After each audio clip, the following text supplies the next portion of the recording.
back to the Survival Trapper's Bible, and today I want to talk about another variation of the T-bar, and one of the reasons I call them a T-bar is just simply because of their shape. And this version I'm going to show you is a little bit better than the last version at getting actual head snares, which is very important for primitive cordage, but it is not going to be as sensitive a trigger system, so you want to use the type of trigger or variation based on the type of game you're going after, and a lot of that is going to depend on how finicky the animal is. If the animal is very finicky and needs a sensitive trap trigger, then you're going to go with the first variation that we showed you. If sensitivity is less of an issue and head hold is very important where primitive cordage is used, then this variation is the choice to go with. The first thing that you're going to need on your T-bar trap trigger is a straight stick that has a straight branch off to one side of it. And I'm going to clean these rough branches off, trim this down, and then flatten both sides of this trigger, and we'll be ready to go.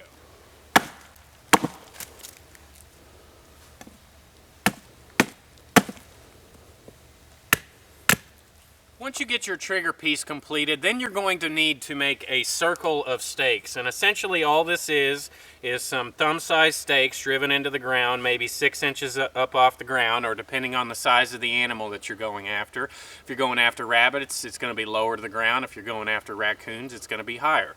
So first thing I've got to do is I've got 2 stakes here that are notched, and I've got to cut my trap trigger to fit those notches.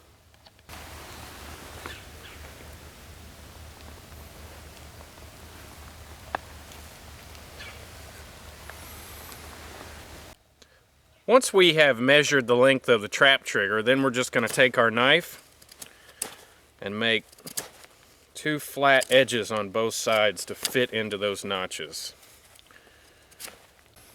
Once you flatten it on one side, then you're going to take it and flatten it on the other, trying to keep the planes the same.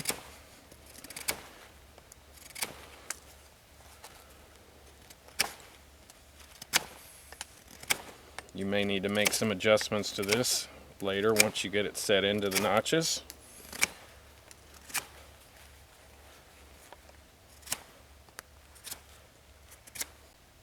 The next thing that we've got to do is adjust the length of our bank line or our cordage for where our trigger system is going to set. Alright, so now that we've got the length of our bank line cut, all we've got to do is attach the bank line on. Doesn't really matter how you do that, just as long as the knot is straight up. Your knots are always pulled in the direction of tension, so if it's pulling straight up, I don't want my knot down below or off to the side. Now that we've got the knot tied on, now we've got to figure out where our snare is going to go, and we're going to tie a small loop right here. All I'm going to do is make a simple overhand loop.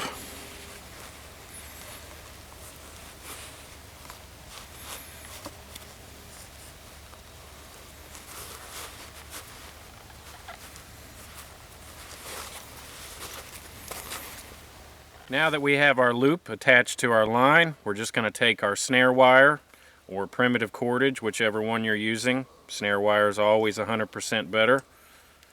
And then just attach that on by wrapping the snare around itself to make a loop.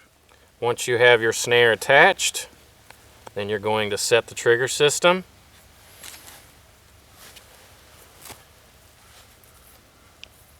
And put your wire on it.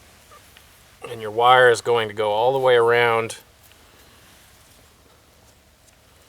the outside of your form here. Doesn't have to go over every stick, and this one needs to be this snare needs to be a little longer, but it'll work just fine.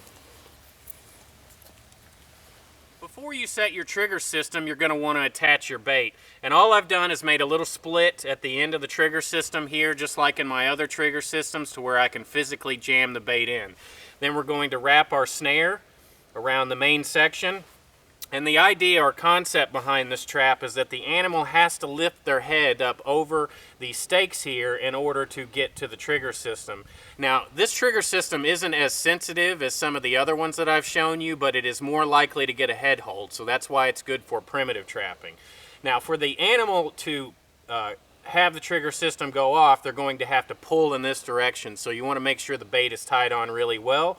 And so the animal's going to come along, they're going to see the bait, they're going to pull the trigger system, and then it's going to yank them up off the ground.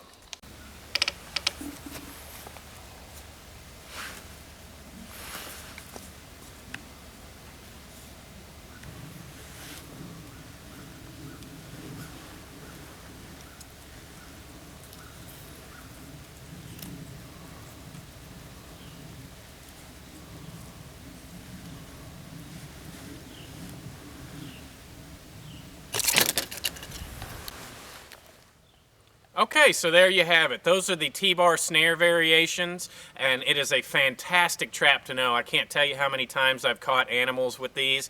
They work well in an abundance of areas, and you know, the first set of triggers that we showed you are very sensitive, and then the second trigger system that we showed you is much better for getting head snares. So, you know, go out and try these things, guys, or if you don't have time, you want to come learn these very quickly, come check out a class. We can teach you all these trap trigger systems in a day. It's a lot more efficient than trying to go out and learn things on your own, maybe form some bad habits, but either way, get out there and get some dirt time. And as always, we appreciate you for everything that you do for Sigma 3, and if you would like to help Sigma 3, one of the best things that you can do is just tell your friends, post these videos in other forums, and help us spread the word on self-reliance.